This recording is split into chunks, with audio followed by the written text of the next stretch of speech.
We're right back at it here. Mark Ames, Philadelphia. Let's go down to the Charm City, Baltimore, Maryland, where I have heavyweight Colby Madison, who this Saturday night takes on Antoine Tubbs as part of a Jenner Promotions card at the 2300 Arena in Philadelphia. Colby, what's happening? Oh man, everything good? Yourself? Are you driving? I'm in the passenger seat. All right, good. Okay, I don't want to be responsible for anything that goes on the road here. So we're about 4 days away from this fight Saturday night in Philadelphia, taking on Antoine Tubbs. How you doing? I'm doing good. Doing good. So talk about this fight with Antoine Tubbs. You're getting back in the ring for the first time Yeah. since November of 2019. How do you feel? Talk about the layoff. I feel great. I feel like my hand is 100% because I was having hand problems in the past. I had to get a couple surgeries.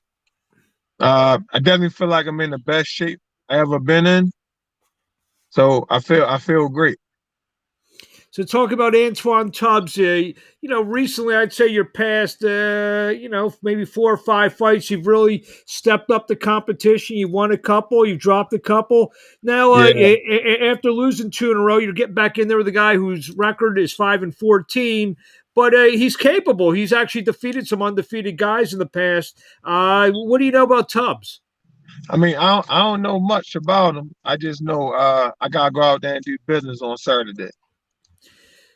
Talk about I know that the fight with Vianello, left a bad taste in your mouth, getting stopped in Yeah. the first round. And like I said, you've been out of the ring for 16 months almost, and Right. obviously that's your last memory of boxing. How much does that Yeah. stick? How much has that stuck with you? Were you able It to did. get out? It didn't bother me too much because I felt as though it was a shot in the back of the head. So I just know I had to work on my defense more, and because it can happen. So I never got hit in the back of the head behind the ear like that before. So I learned from it. I didn't look at it as a great fight because how it happened. Mhm. And if he would have caught me on the chin, caught me in the head or something like that, I probably would have looked at it different. But where he landed the punch at, I really thought that I should have got 5 minutes to recover. To, And I, to I the even I don't know if you watched the video. I was telling the referee, look, it's the back of the head, but it didn't go for me that day. so the disappointment of that of the result, did it stick with you for a while? Were you able to get out of your system? Yeah, I was upset. I was upset for a minute. I asked Marshall if he can set up a rematch for me to get that done because I didn't really count that as it's a win on this record, but it wasn't really a win like that because of how the punch landed. Hmm. So now you're getting back in there on Saturday night, fighting at 2300 Arena. Even though you're from Baltimore, you've fought a lot here in Philadelphia. Fought a bunch here at the Yeah, 2300 Arena. It's almost like a home away from home for you. yeah. I feel like I'm home. How do you like fighting in Philadelphia? I like fighting in Philly. Talk about that. The fans, it's a very knowledgeable fight crowd in there. Yeah, the fans is great. Uh, I love all the fans in Philly. They really come out and support. They respect the boxers. They don't really talk bad about you. Like it's a good atmosphere up there. How were you able to stay in shape? Get work done during the pandemic. My fiance turned one of the rooms into a gym. Oh wow. Okay. Yeah. Uh, which room was it? It's called the Sun Room. It was kind of her room, but she let me use it as well. So what that's an interesting story. So what could you do in there, or did you bring any equipment in there? Yeah, it was equipment in there. Like a lot of bands, little dumbbells. I got an ad roller. I forgot what it's called, like a push up bar. So it tell you which way to do the push ups. It worked for every different muscle. So And the rim is always hot, so you're gonna get a good sweat in there, regardless, because of the rim. It got a lot of windows, so when it's like probably what 12 windows, yeah, the sun be coming straight through there. I feel like a sauna. so it was more or less for fitness. How were you able to get any the boxing work done during that time? Yeah, I was able to get boxing work in as well. Okay.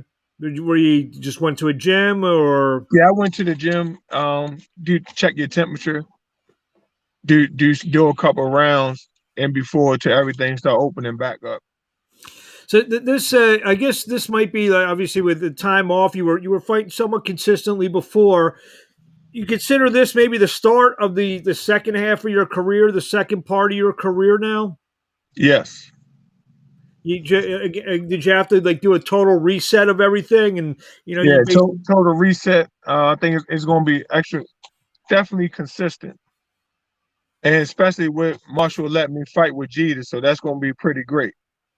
So it's very interesting. It's very interesting. A Baltimore promoter, a Baltimore fighter, doing it in Philly. Yes. It's pretty interesting. Where do you map out? I know you're not looking past Tubbs on Saturday night. Map out the next few months, few fights for you. In a perfect world, how does Colby Madison navigate your next couple fights? Well, next fight will most likely be in July. I don't know if it's going to be early July or end of July, but I'll be right back in there. So How much? after the fight, I'll be back in the gym on Monday. I know you're not looking past Tubbs, but 5-14 is just considered a fight to kind of get your feet wet. You get hopefully, most likely, get a win. And Yeah. when do you feel? I mean, obviously, you'll probably have to step up in the next couple of fights to fight a Vianello type, whether it's him or someone else, one of those kind of guys. How many fights do you think you need before you jump back into those type of waters? About two. So go back in there at 10-2-2, and take your shot with the with a bigger name. Yes. Gotcha. What do you want to say to the fans out there before we see you this Saturday night at the 2300 Arena? I just want y'all to be watching. I'm gonna give y'all a great performance. You're gonna be very proud how I show up on Saturday. I was going to say, Tubbs has been stopped 11 times in his 14 losses. I know most fighters say I don't go in there looking for the knockout, or if it comes, it comes, yada yada yada. But you see this man's record. Is a knockout very important for you on Saturday night? It is important And why is that? because I need a knockout on my record. And one thing my coach always told me, you don't get paid for overtime. There you go. There you have it. Where are you on social media? Where do fans find you on there? Uh, Colby Madison one on Instagram and on Facebook is just Colby Madison. There you have it. Well, we look forward to seeing you this Saturday night live at the 2300 Arena in Philadelphia. Colby Madison, we look forward to continuing with your journey up the heavyweight ladder, and we'll talk to you soon.